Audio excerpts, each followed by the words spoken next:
এবং এই অর্থগুলোকে কিভাবে আমরা আবার বাংলাদেশে ফেরত নিয়ে আসতে পারি।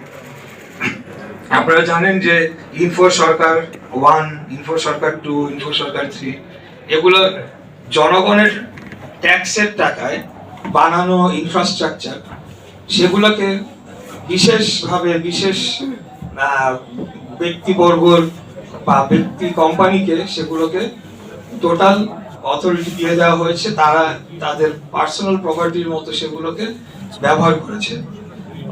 অথচ এটা কিন্তু ব্যবহার হওয়ার কথা ছিল জেলা উপজেলা পর্যায়ে কানেক্টিভিটি হবে। এখানে সরকার যে গভর্নেন্স সিস্টেমের কথা বলে লুটপাট চালিয়েছে, সেই কাজটা কিন্তু হয় নাই, যে আসল যে কাজটা করার কথা ছিল।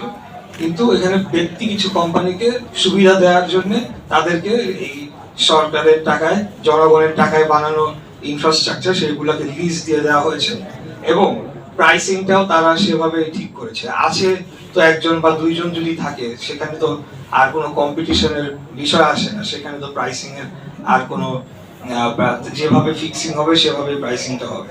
তো মোবাইল নেটওয়ার্ক অপারেটর ওনারা যে কথাটি বলেছেন খুব যুক্তিসঙ্গত কথা। ওনারা অনেক এখানে বাংলাদেশে এই সেক্টরে আসলে হিউজ পরিমাণ ইনভেস্টমেন্ট করতে হয় এবং দীর্ঘদিন লাগে সেটা রিটার্ন আসতে। তো সেখানে ওনাদেরকেও যদি সুযোগ দেওয়া হতো তাহলে আমি মনে করি অবশ্যই সেটা ভালো হতো। কিন্তু যেহেতু ওনাদেরকে দেওয়া হয় নাই, এখন কিভাবে সেটা আগামীতে রিফর্ম হবে এটা নিয়ে আমি টেকনিক্যাল ব্যক্তি না, আমি রাজনীতিবিদ, আমি রাজনীতির ভাষায় কথা বলবো। কিন্তু টেকনিক্যাল যারা এক্সপার্টরা রয়েছেন তারাই আগামীতে সাজেস্ট করবে যে জনগণের জন্য সবচেয়ে ভালো কোন জিনিসটা হয়, জনগণের কাছে কিভাবে ইন্টারনেটটা আমরা সবচেয়ে কম মূল্যে পৌঁছায় দিতে পারি এবং একদম প্রান্তিক পর্যায়ে যাতে ইন্টারনেট ইউজার আমরা তৈরি করতে পারি। আগামী দিনে এখানে এআই এর কথা বলা হয়েছে, একজন বলেছেন, আপনারা জানেন যে AI is very vital and important. এটা আগামী দিনে এআইটা একটা নতুন একটা দিগন্ত আমাদের জন্য ওপেন আপ করে দিবে। সেখানে শিক্ষার্থীরাও যেমন এআই আর্টিফিশিয়াল ইন্টেলিজেন্স ইউজ করতে পারবে, এটা হেলথ কেয়ারেও ইউজ করা হবে। এখানে যারা কৃষকরা রয়েছেন তারাও এআই ইউজ করতে পারবেন। অনেক সমস্যার সমাধান কিন্তু এআই এর মাধ্যমে হবে। তো সেই ক্ষেত্রে আমি মনে করি যে প্রান্তিক পর্যায়ে ইন্টারনেট একদম সহজলভ্য করে দেওয়ার জন্যই তো আসলে ওই ইনফো সরকারের উদ্যোগগুলা ইনিশিয়ালি নেওয়া হয়েছিল, বাট সেটা হয় নাই, সেটা হয়ে গিয়েছে অন্য কিছু। সেখানে মনোপলি ডুওপলি করে সেখানে অর্থ লুটপাট করা হয়েছে। সেটিকে আগামীতে কিভাবে রোধ করা যায় সেটার জন্য যে পলিসি, সেটা পলিসি মেকাররা ঠিক করবে।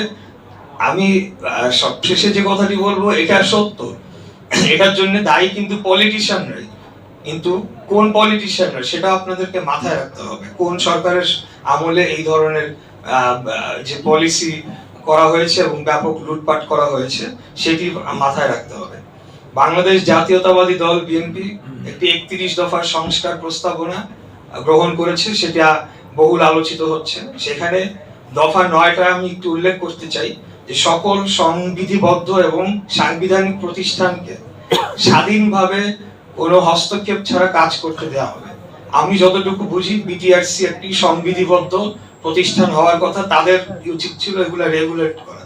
কিন্তু আপনারা দেখেছেন যে সকল কিছু যে এক ব্যক্তির দ্বারা নিয়ন্ত্রিত হয়েছে, এখানে সকল কিছু দলীয়করণ করা হয়েছে এবং বিটিআরসির অবস্থা তাই, এবং এখন পর্যন্ত সেই অবস্থাতেই আছে। তারা রেগুলেট করেছে, তো রেগুলেট করে তারা ব্যারিয়ার সৃষ্টি করেছে যাতে আর কেউ না ঢুকতে পারে এখানে। এবং লাইসেন্সিং দেওয়ার ক্ষেত্রে 27টা লেয়ার তৈরি করেছে। এই লেয়ারগুলা, এই লাইসেন্সগুলা কারা পেয়েছে এটার একটা আমি মনে করি যে একটা প্রপার সার্ভে হওয়া উচিত, হয়ে তাদের পরিচয়, নাম, পরিচয়, ঠিকানা দিয়ে একটা স্ট্যাটিস্টিক্স দেওয়া উচিত যে এটা দলীয় পরিচয় কত পার্সেন্ট দেওয়া হয়েছে আর নির্দলীয় বা যারা প্রিভিয়াসলি ব্যবসার সাথে জড়িত ছিল তাদেরকে কত পার্সেন্ট দেওয়া হয়েছে। তাহলেই কিন্তু একদম টোটাল চিত্রটা বোঝা যাবে যে কি করা হয়েছে। আর সর্বশেষে যে কথাটি বলতে চাই যে আমরা রিফর্ম করার জন্য এখানে আজকে আমার উপস্থিতিটা হলো কমপ্লিটলি যে রিফর্মের পক্ষে। যেটি বলেছি, আমরা সহজলভ্যে কম মূল্যে একদম প্রান্তিক পর্যায়ে ইন্টারনেটটা জনগণের কাছে যাতে পৌঁছায় সেটি আমরা চাই।